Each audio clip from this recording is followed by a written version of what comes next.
our meeting to order.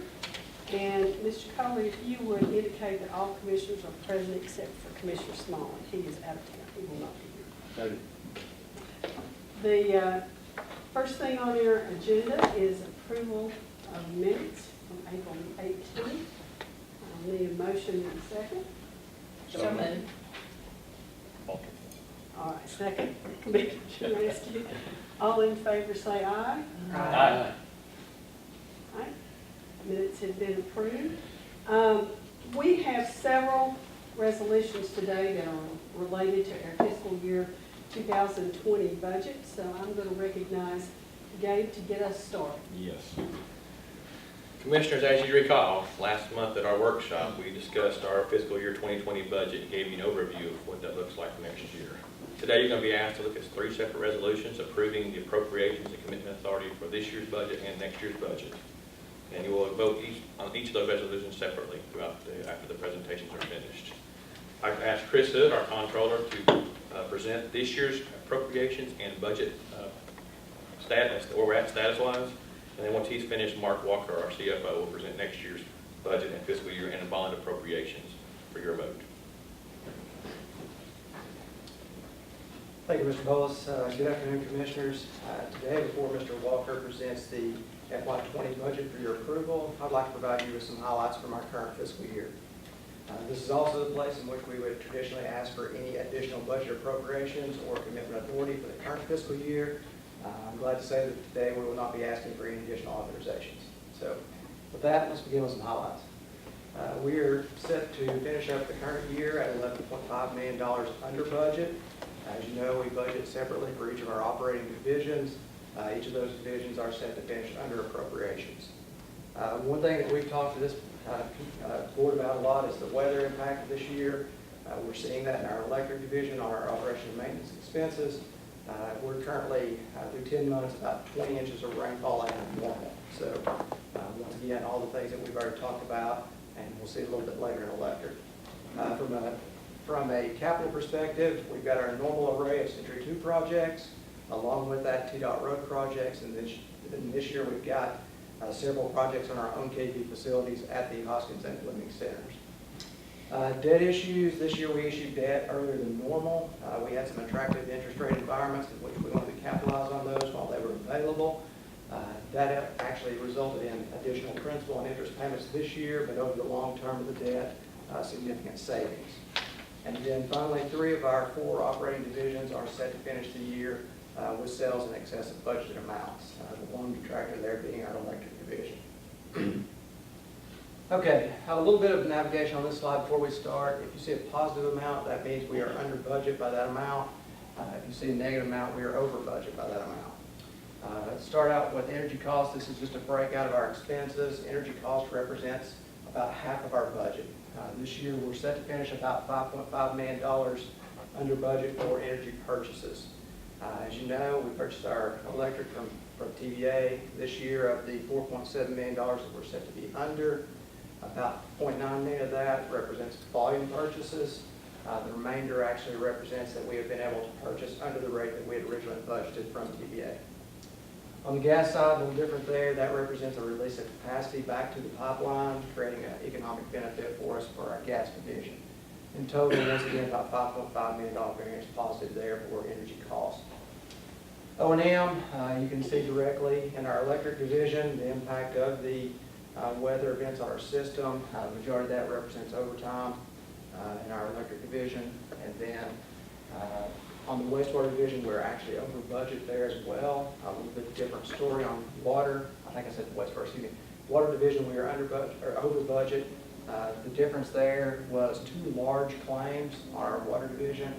One was for John H. Coleman. We settled that this year. The other being Kroger. And then for the year, we're actually doing pretty good on water main breaks. However, we did have one large break on UT's campus early in the year, Lake Loudon Boulevard. That was pretty costly, so the remainder of that variance represents that main break. You notice that gas and wastewater are under budget. That represents O&M payroll. This year, with the tight job market, as we turned over people, as people retired, it's taken longer to replace them. So there's about $1.9 million of O&M payroll that we're under budget this year just due to that churn and replacing those folks that have left. You'll also see that variance come back into play in our tax payments as well. So then from capital spend, this year we are $7.8 million under budget. The majority of that is timing. Specifically on electric, that relates to our facilities project at the Hoskins campus. You look at gas is right on budget. Water, last month Billy Joe talked to you during her presentation about the water resiliency project at our Mark B. Whitaker facility. What you're seeing here is timing on those projects in our water division. And then finally, from wastewater division perspective, we're under budget about $3.6 million. That represents a single project at our Kauai plant, combined heat and power project.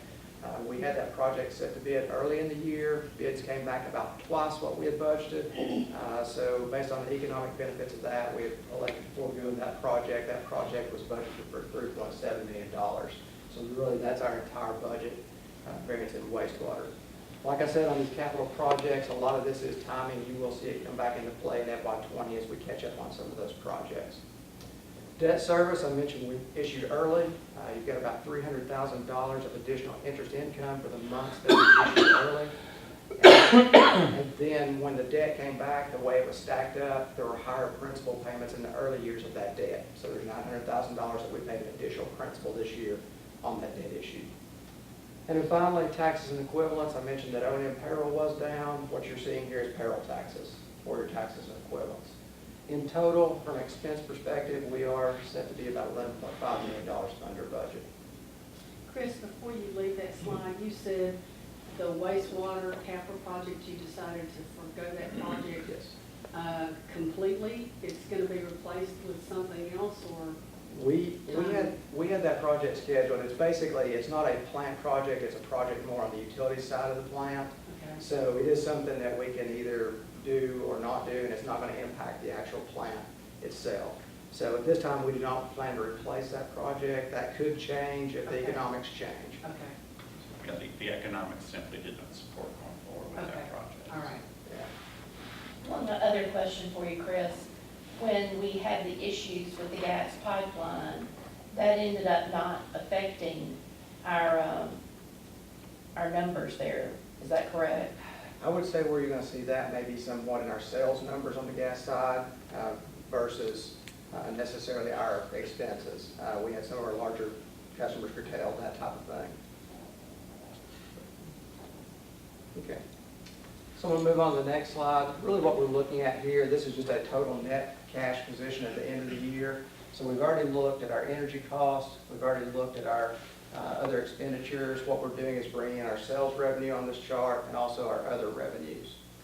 Start out and look at electric and gas group there from kind of sales margin perspective. As you know, when we calculate our rates, we calculate an amount for energy purchases, for that commodity purchase. When we actually purchase that electricity or that gas, we either buy at a rate higher or lower than what was actually calculated into our rates. So when we pass those rates along to our customers, we will either over or under recover each year that commodity cost. In 2018, we actually over recovered on electric about $4.7 million, on gas about $1.5 million from our customers. This year we flowed that back through to our customers in our rates. So when you see electric with a negative sales margin of $4 million, that's representative of $4.7 million going back to our customers this year. All things equal, electric would have been about $700,000 positive. But that's going to occur every year, either over or under recovery. Same thing in gas. We had to flow that back to our customers. However, on gas, we had a slightly cooler winter than what we had budgeted. So that made up for the difference, and we ended up with a positive margin in our gas division. Water and wastewater, totally different story. That is just a variance on our sales to our commercial customers.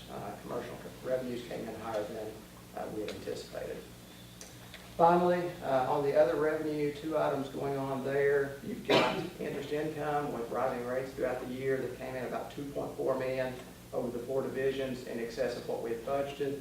The other item is you see a large variance there in electric. That is representative of a $4 million payment contribution made to construction for capital expenses from one of our customers. When we get those, we have to record them as other revenues, and that was on one of our data warehouse projects. So you see that variance in electric. In total, other revenues up about $7.4 million on a cash basis. So what you see basically when you sum all this up is each of our 4 operating divisions is set to finish positive on a net cash position from what we had budgeted. In total, $11.5 million. Now, keep in mind, we talked about the timing on some of those capital projects. Some of these amounts that we were over will quickly flush themselves out in FY20. And all of this was factored in when we prepared the budget and the funding for the budget, so none of this is new information that caused us to adjust them. Thank you. Did the big fire at the recycling plant have any kind of substantive impact on it? Danny's going to speak to that in just a minute. Maybe.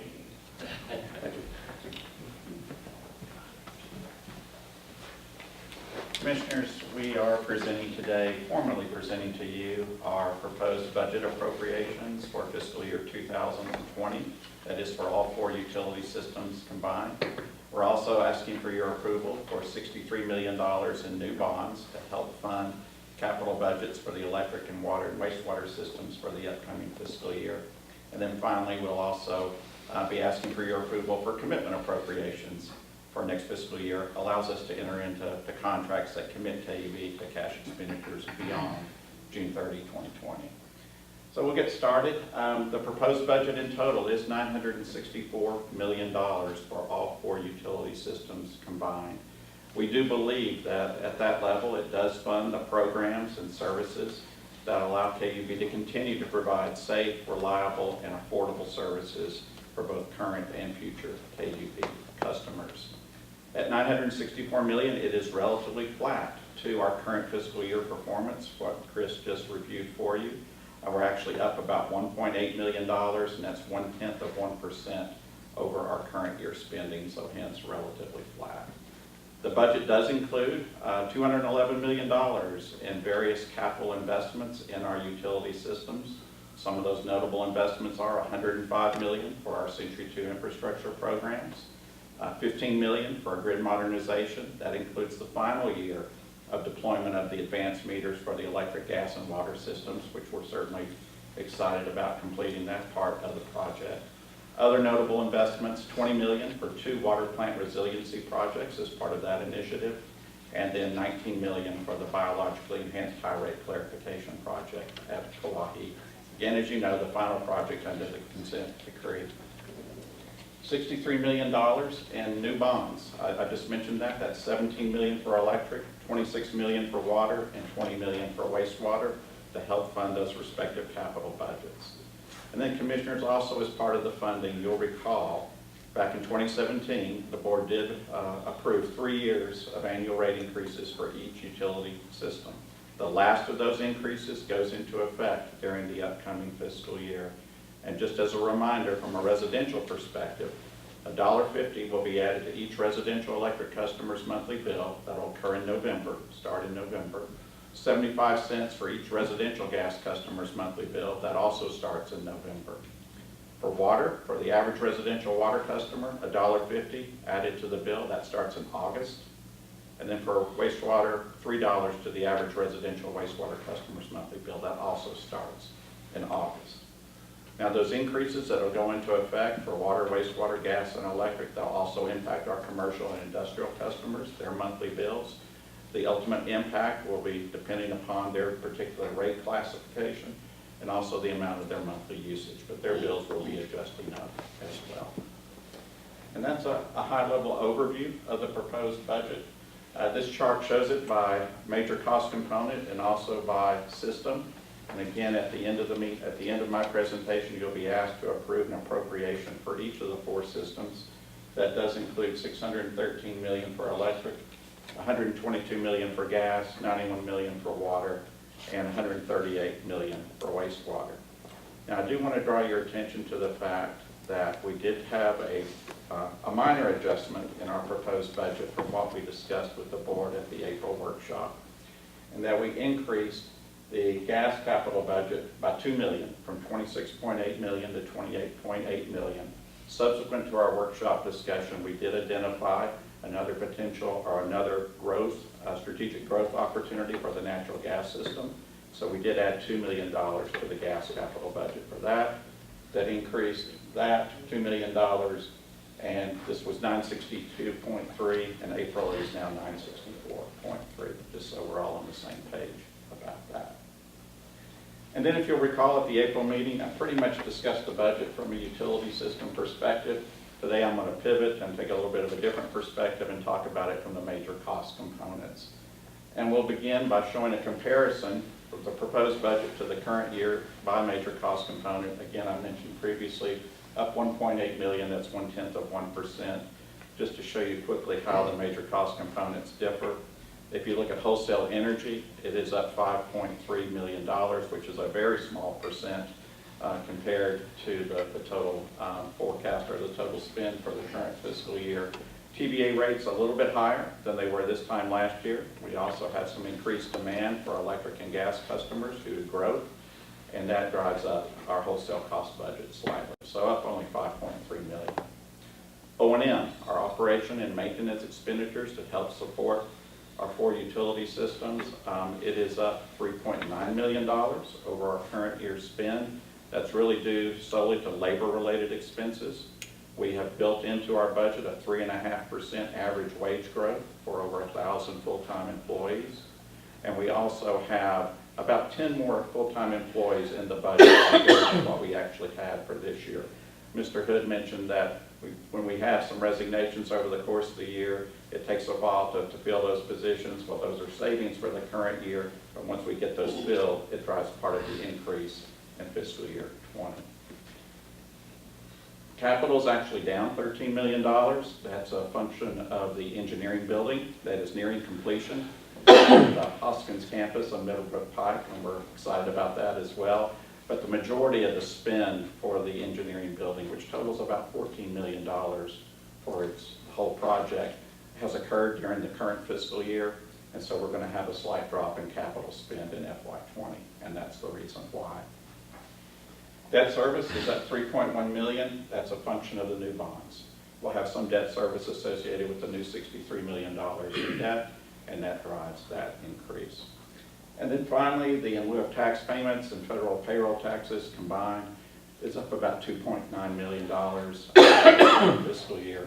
And that's really related to pilot payments being higher next year. That's about $2.6 million of that variance. So, next 5 slides, and I'll try and go through this quickly, do review the major cost components in a little bit more detail. We'll start with wholesale energy. $482 million budget, so it is 50% really on the nose of the total FY20 budget. And you can see where the dollars are going, but $429 million of the $482 will go to TVA. That's the estimated purchase of 5.5 billion kilowatt hours of electric power to meet the demands of an estimated 209,000 electric system customers next year. The remainder of that, $53 million, is wholesale gas cost. That goes for the purchase of an estimated 11.5 million decatherms of natural gas to meet the demands of our roughly 104,000 gas system customers. Also covers pipeline capacity costs, storage capacity costs as well, is reflected in that budget. And that's wholesale energy, and that's 50% of it. The O&M budget, $146 million. About 50%, almost just slightly under 50%, is for labor-related expenses. That's $70 million of the budget. And so what all does that cover? $53 million of that is payroll.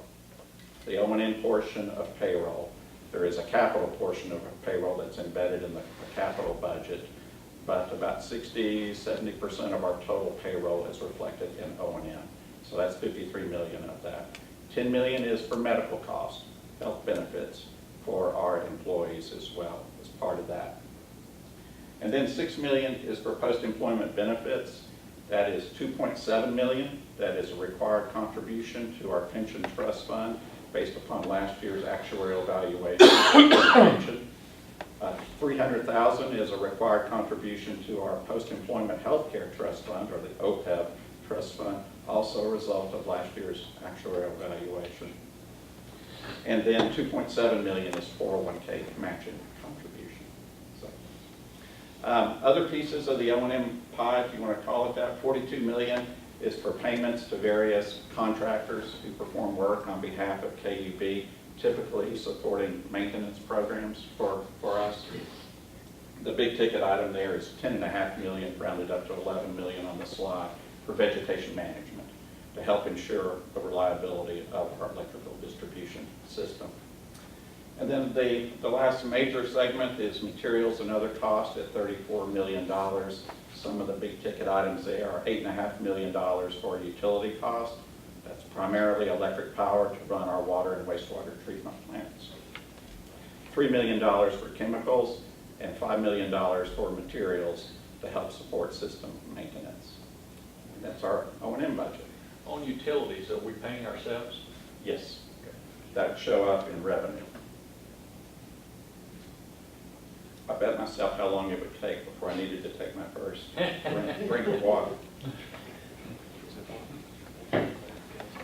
So it came sooner than I thought, but anyway. Capital budget, $211 million in total. Show you that, as typically is the case, a very large percentage, in this case 84%, goes for our utility system infrastructure, direct investments in our system infrastructure. If you look, and that's $177 million by the way, of the 211. If you break it down by system, which doesn't show on this chart, but electric is $75 million, gas is $29 million, water is $45 million, and wastewater is $62 million.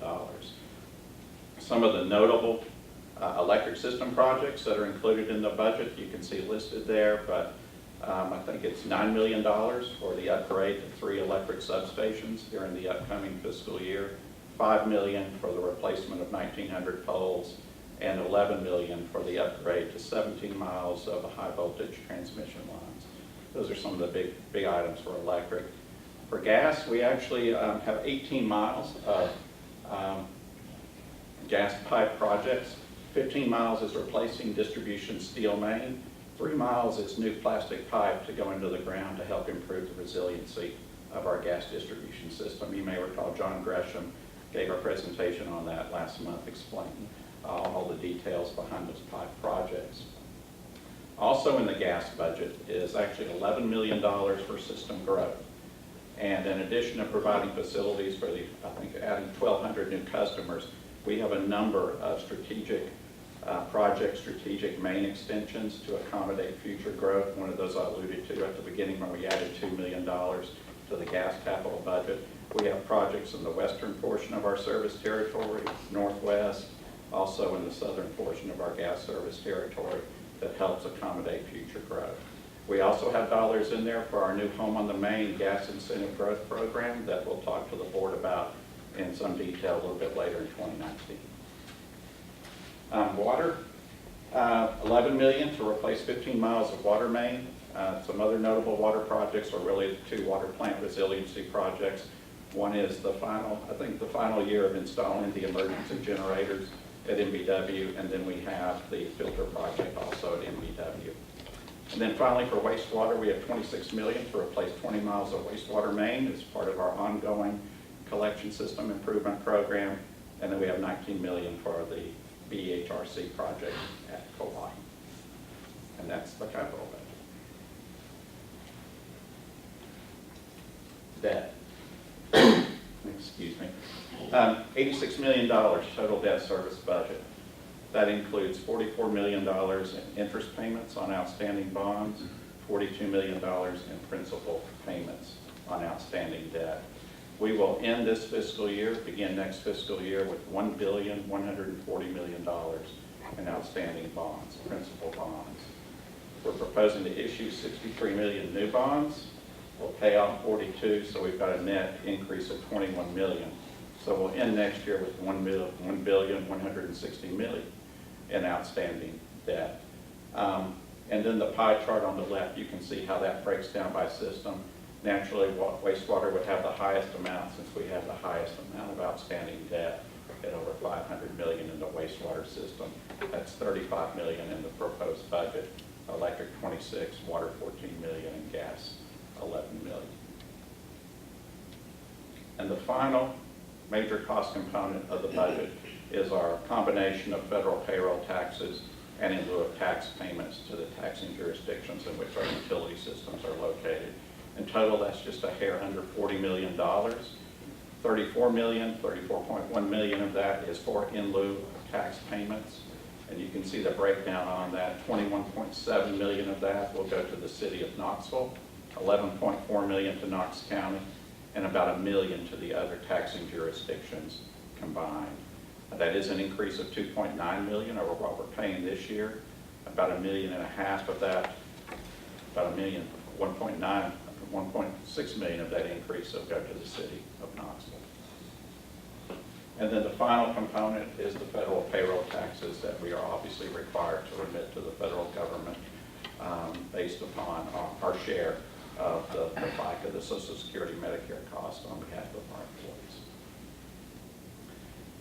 And that is a discussion of all the components. The next slide shows how are we going to pay for $964 million in various expenditures for next year, how are we actually going to fund that.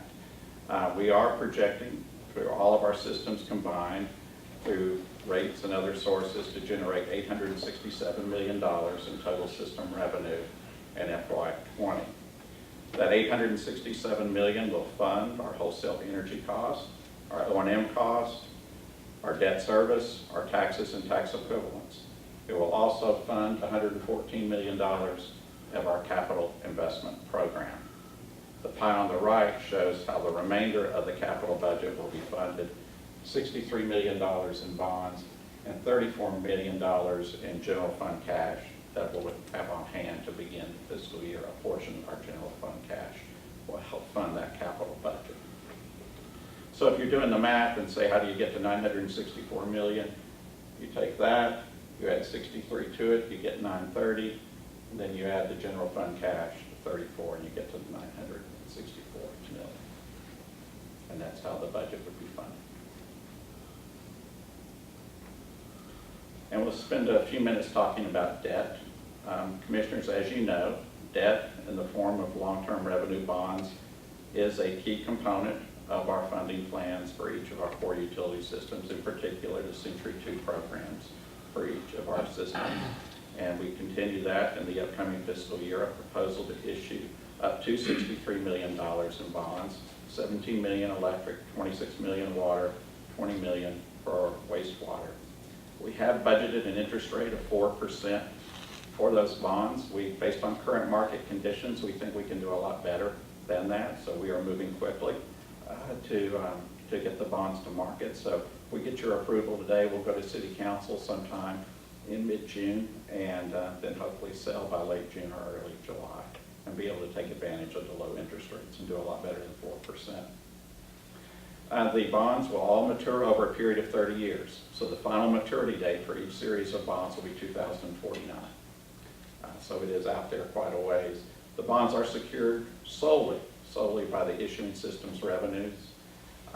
There is no, even though the bonds are issued in the name of the city, which is required by state law, the bondholders have no recourse against the city for repayment of the bonds, which is a point that we always make when we go to City Council, because they're certainly interested that they're not on the hook for anything that they approve. And then all of the issues do comply with our debt management policy, which the board approved several years ago. Looking quickly at each of the respective bond issues, which we are required to show you by the debt management policy that you approved. For electric, it is, again, $17 million in bonds. The projected interest cost on the bonds is $10.7 million at the 4% average rate. Again, we hope to do quite a bit better than that. The electric debt ratio after the issuance of the debt is projected to be 44%. We will end next fiscal year with about $326 million in total electric bonds.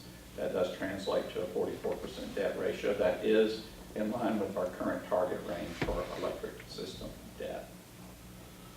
And then I'll point out 45% of the total principal will be repaid over the next 10 years. That is also in line and consistent with our debt management policy. That requires that we have to repay at least 30% over the next 10 years. And then, Commissioners, you will note our bonds. I draw your attention to that because we did have a AA+ rating from S&P until late last week. They did do a slight reduction, and we made you aware of that. And they're looking at local power companies across the Tennessee Valley and elsewhere as they impute a portion of TVA's debt onto all of the local power companies. And hence, it makes our coverage ratios look somewhat worse. And even though they praised us in many regards, and they sent a rating report out last week, which had a lot of positive feedback in it, they simply did say that your current coverage ratios don't support the AA+ rating any longer. And they recently took Chattanooga down, Huntsville down, and I believe Nashville as well. I know Nashville was meeting with them this week, so I haven't heard the outcome of that. Why would portion of TVA's debt be attributed to us? We're not on the hook for it. Well, they view that just like all of TVA's costs ultimately are borne by the local power companies that buy power from TVA, that they feel that these fixed costs, their debt service costs, it is intended to be somewhat of a stress test for the local power companies. And this is something that they've been working on for several years, and they warned us starting a couple of years ago that they would probably be changing their rating methodology to assign a greater weight to this, and they simply have done that. I think 55% of their financial rating is assigned to this particular calculation. Any idea of how this lowering the rating would affect the? I mean, I know we budgeted 4%, but I don't any think it'll have indication? much, Mr. I don't think it'll have much impact at all. Okay. The difference in the marketplace based upon current interest rates of a AA versus a AA+. Not much. Not much. I say negligible. One other quick question. On when we do capital budgeting, how much of, we decide, okay, we're going to borrow, we're going to issue bonds on this amount, and we're going to fund through our normal revenues this amount. Yes. Do we tag certain projects and we say, okay, these projects and these numbers are going to be bond issue type projects, and these are going to be, or is it all just kind of? It's the latter. We do not tag specific projects Okay. for that. We look at total capital investments. Now, there are some utilities that will look at a particular project and say, only this project is Yeah. going to be funded to debt, and they go with the debt issue just for that particular project.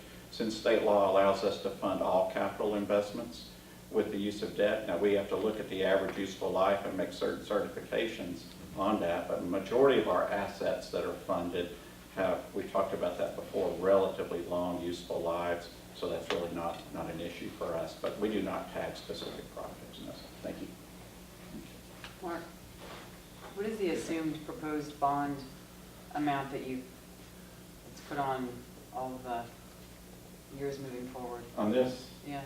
okay, the red represents our outstanding debt, and this is our principal payments over time for what we currently have, and the green represents what will be added on top of that for the $17 million.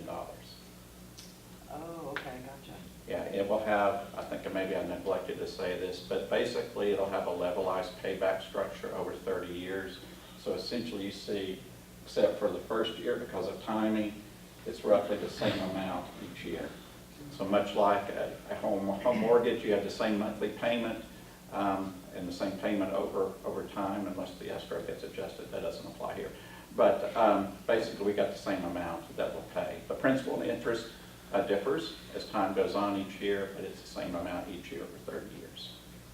Levelized payback structure. That's just a snapshot of today. Right. We'll borrow more money next year, and the year after that, and the year after that. So we're not going to be out of debt in 2050. That is correct. Though we tend to use lesser over time, but you are correct. Okay. Water bonds, $26 million in new water debt. The interest cost on that would be $16 million over the life of the bonds. That's based upon the 4% interest rate on that. The final maturity date would be March of 2049. We will end next fiscal year with $212 million in outstanding water bonds, and that has a system debt ratio of 52%. Now, that is slightly above our current target range of 50%, and we've talked previously to the board about that. We do expect that to decline over the course of our long-range plan, so I'm not concerned about that right now. That will go down over time. 38% of our principal will be repaid in the next 10 years. That's in compliance with debt management policy. And then we certainly anticipate our strong, very strong ratings on the water system will be maintained. And then the final one is wastewater at $20 million, an interest cost of $12.5 million, again based upon the 4%. We currently have $512 million in outstanding wastewater bonds. We're going to issue $20 million new. We'll pay off $14 million in FY20, and that'll leave us with $518 at the end of next fiscal year. That's a 60% debt ratio. Now, once we get past the consent decree, that level will go down over time, and staff has committed to the board that we're going to get that debt ratio below 50% by 2028. And so we have actually begun the path to reach that over time. Remind me what the other half of the slash of the 60%, is it the value of the utility? It's equity, it's the equity Equity. portion, equity funded portion of the utility through net income, through rates, Okay, revenues. gotcha, revenues, okay. One thing I'll point out, which to me is a little ironic, is with a $500 million plus debt, we're a AA plus, but electric we're just AA. That's hard for me to understand, but anyway, I won't talk about that anymore.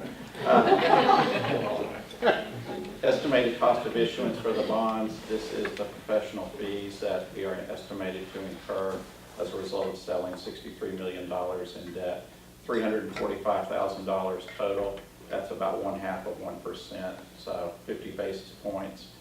That is consistent with past transactions, and that is competitive when we look at other utilities and their cost of issuance. The fees that we'll pay to the financial advisor and bond counsel are set by contract based upon the amount of bond issuance, so these amounts are already known for that. But again, $345,000 total. And that's debt. I just have 2 more slides. Commitment appropriations, again, we go through and we estimate what we need to cover either agreements we've already executed, which an appropriation will expire, or new agreements that we'll enter into that will commit KUB to expenditures beyond FY20, hence the purpose of commitment appropriations, which is a requirement of the city charter for KUB.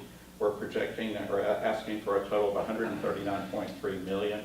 The majority of these are typically water and wastewater projects, and you can see next year is no exception to that. Almost $100 million of the $139 million is for water and wastewater. Those systems tend to have more multi-year projects.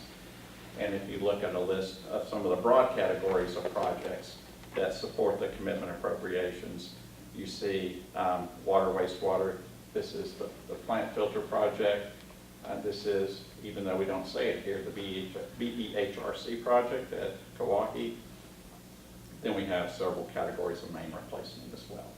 But all of that makes up, and I think in all the information we sent you for the budget, there was a listing of projects that make up the $139.3 million. And that concludes my comments. I'll be happy to answer any other questions you might have about the budget or funding of the budget. If there are none, I'm going to stand up here and just flick through the resolution slides as you all vote. Any other questions? All right. So this is Resolution 1393, and you see the caption there on the screen. We need a motion and a second for the Resolution 1393 on first and final reading. So moved. Second. Do we have any visitors who want to speak to this resolution? Okay, if not, Mr. Kohler, will you please call the roll? Commissioner Askew. Aye. Commissioner Hamilton. Aye. Commissioner Herbert. Aye. Commissioner Fennell. Aye. Commissioner Simpson Brown. Aye. Commissioner Worden. Aye. Resolution 1393 is passed. All right, and our next resolution is resolution number 1394. Again, you'll see the caption on the screen. We will need a motion and a second for resolution 1394. Again, on first and final reading. So moved. Second. All right, do we have any visitors that wish to speak to this resolution? Seeing none, Mr. Coley, again, will you call the roll?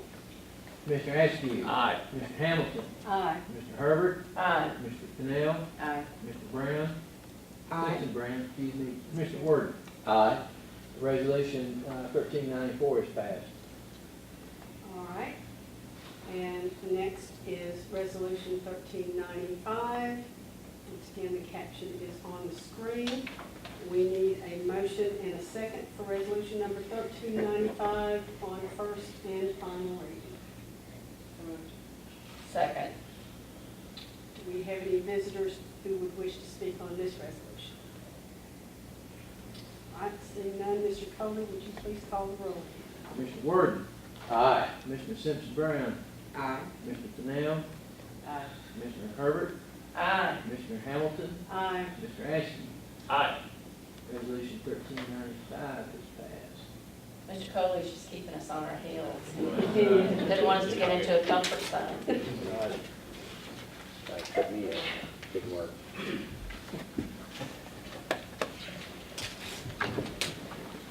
Commissioners, we have identified 2 lots on Waverly Street, which is near our Richmond Hill water tank, and another parcel on Riverside Drive, which is near our Mark B. Whitaker water plant that we no longer need and we want to declare surplus. I'd like to introduce Michelle Wilson, Manager of Procurement, to give you details on those properties.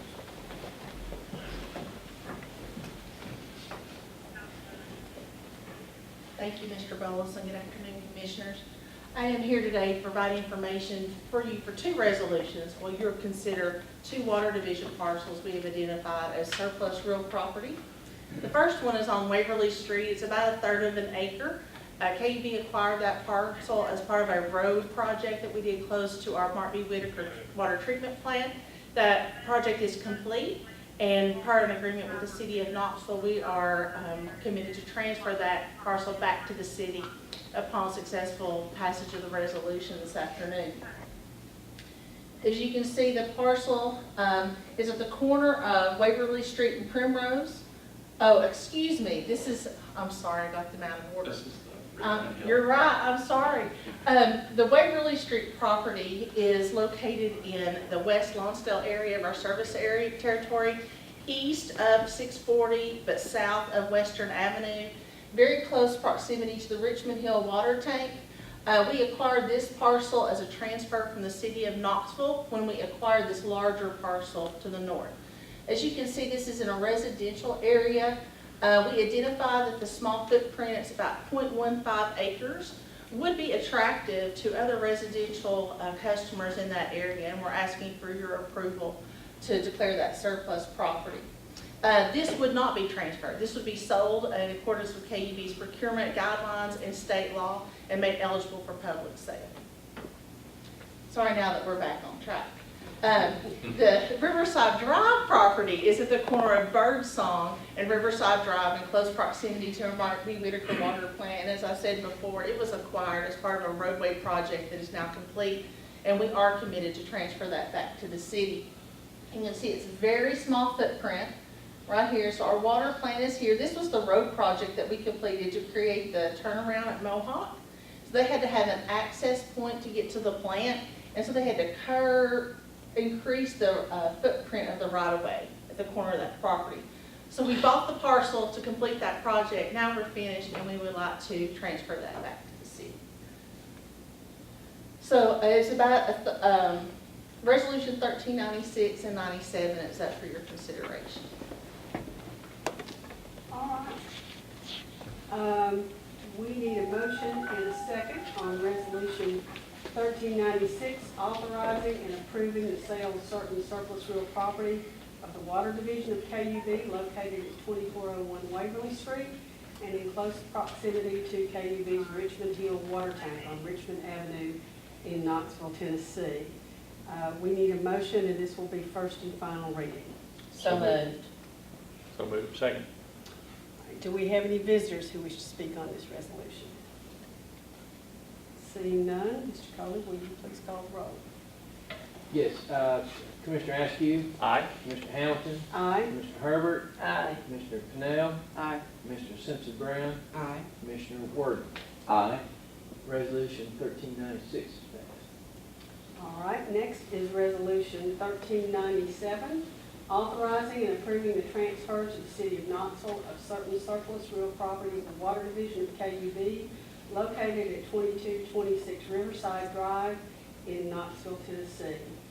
We need a motion, and this is first and final reading. So moved. And second, sorry. Second. Do we have any visitors who want to speak on this resolution? And if not, Mr. Coley? would you please Mr. call? Askew. Aye. Mr. Hamilton. Aye. Mr. Herbert. Aye. Mr. Pennell. Aye. Mr. Simpson Brown. Aye. Mr. Ward. Aye. Resolution 1397 is passed.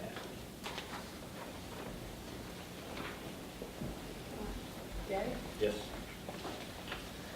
Commissioners, at I-75 at Raccoon Valley Road, we have a part of Knox County that we have, it's in our service area, but we do not yet currently have natural gas facilities in that area yet. As a side note, we do serve all those customers with our electrical facilities, and so they are currently our customers. Powell Clinch Utility District has installed pipe in this area, and is now asking permission to serve the customers in that area. As according to, and we intend to, and with that being said, we do intend to serve that area with natural gas. And under state law, it requires a board resolution to state that intent, and it also specifies for us to give a timeline in which we will do that. And so Resolution 1398, apologize, reaffirms our right to serve this area and establishes our intent to serve this area within 2 months. We'd like to take any questions about this resolution and answer those for you before we vote. How long will it take to, when you get all the pipe laid in 2 months? We will have enough pipe in there to serve customers in that area. Okay. If they've laid pipe into the right of way that we would use, are we saying that we would serve those customers in another way? What we're or- going to intend to do is install new pipe of our own system to serve those customers. Okay, and so it'd be removal. We do not know how that would partake, but that'll be a discussion that we have. Okay, This is just for us to say we're serving the customers and we plan on doing it in a 2-month period. gotcha. All right. This is Resolution 1398, affirming that Knoxville Utility Board has the right to provide gas utility service to all areas in Knox County within 5 miles of Knoxville city limits, and further that it intends to exercise this right in an area in the vicinity of Raccoon Valley Road and Interstate 75. We need a motion and a second, and this will be first and final reading. So moved. Second. Do we have any visitors who wish to speak on this resolution? All right, Mr. Coley? Commissioner Askew. Aye. Commissioner Hamilton. Aye. Commissioner Herbert. Aye. Commissioner Pennell. Aye. Commissioner Simpson Brown. Aye. Commissioner Ward. Aye. Resolution 1398 is passed. All right, I'll turn it back over to Gage for the president's report. Okay. I'll bring it thing in a second. Commissioners, as you were aware, last month, the city of Knoxville had a serious fire at the Fort Loudon Waste and Recycling Center. And our folks and our friends in the city of Knoxville responded to that very well and did a good job. We wanted to give you a brief presentation on our part of that, making sure the water was delivered to our friends at the fire department. And so I want to ask Danny Maxwell, a key person in our water systems engineering department, to give you an update on that fire and our response. I'll bring this to you, Danny. And love to do it. Thank you, Mr. Boas. Afternoon, Commissioners. I want to provide a few facts about the fire that occurred on May the 1st. It's on Wednesday, May the 1st, shortly after noon. The fire department worked on scene for several days, fighting the fire and putting out the fire. And, Knoxville rallied to help the community out. In addition to the fire department, you had the police department, you had city services, you had KUB, you had the Emerald Youth Foundation, Salvation Army, American Red Cross, and many agencies reached out to help the community during this time as they were being evacuated from the area.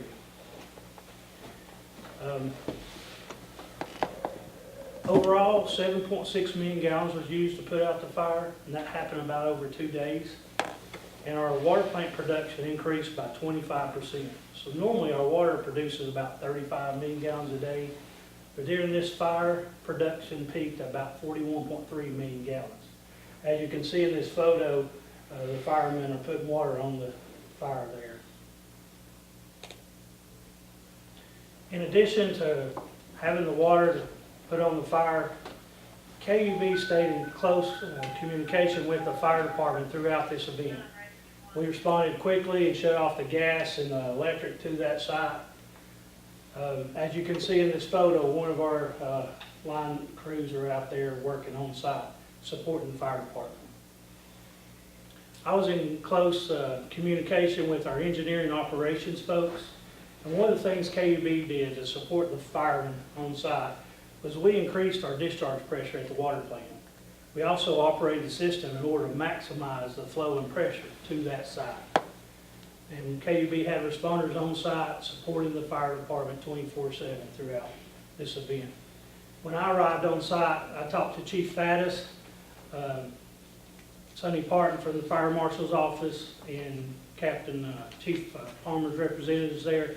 And I gave them my contact information, my cell phone number, and asked them what kind of support they needed. So from Chief Faddis' viewpoint, you could see all 3 ladder trucks putting water on the fire. The fire was very intense, a lot of heat, a lot of black smoke came from the site, even had a few explosions that happened while we were there. In the background of this picture, you can see how dark, how black the smoke was leaving that site there. So our system is designed to be resilient. We design it to be able to support during emergencies like this. So our water plant typically provides 33 million gallons a day, but it's capable of doubling that if needed during a fire emergency or high demand periods in our system. Our storage tanks and reservoirs can store over 37 million gallons of water. And then this photo, this is one of our 4 million gallon tanks located at our water plant. Our pipes are designed to meet our normal customer demand, also provide fire protection throughout our community. And our water system is designed to support the fire department during emergencies like this. We do this every day by making improvements with our Century 2 programs, such as main replacements, maintenance programs we have, all while maintaining excellent water quality to our customers. In this photo here, you can see our crews working on our mains and hydrants. So I want to say how much we appreciate the fire department, the city. We work together, we have meetings, we train, we conduct exercises so that we can be better prepared to respond to emergencies like this. I want to say thank you to the fire department. And today we have with us Captain Palmer and Chief Barrett. We just want to say thank y'all for the job done out there.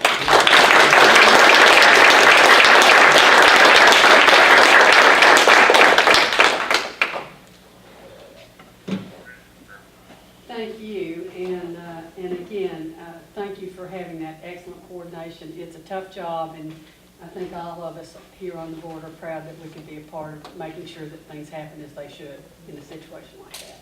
We appreciate it.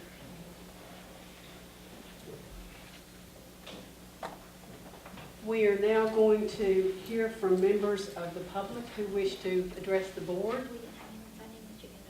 All right. We did not have anyone who signed up. Is there anyone in the audience who wishes to address the board at this point in time?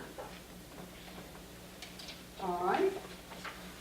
If not, then today the board has a matter to consider related to potential litigation, and this matter will be discussed in executive session. So we will take a recess for the board to move across the hall to a lunch session, and that lunch session is open for the public to observe. When the business meeting resumes, the board will take a vote to enter into executive session, and at that time, any guests will be excused. So this meeting is now in recess.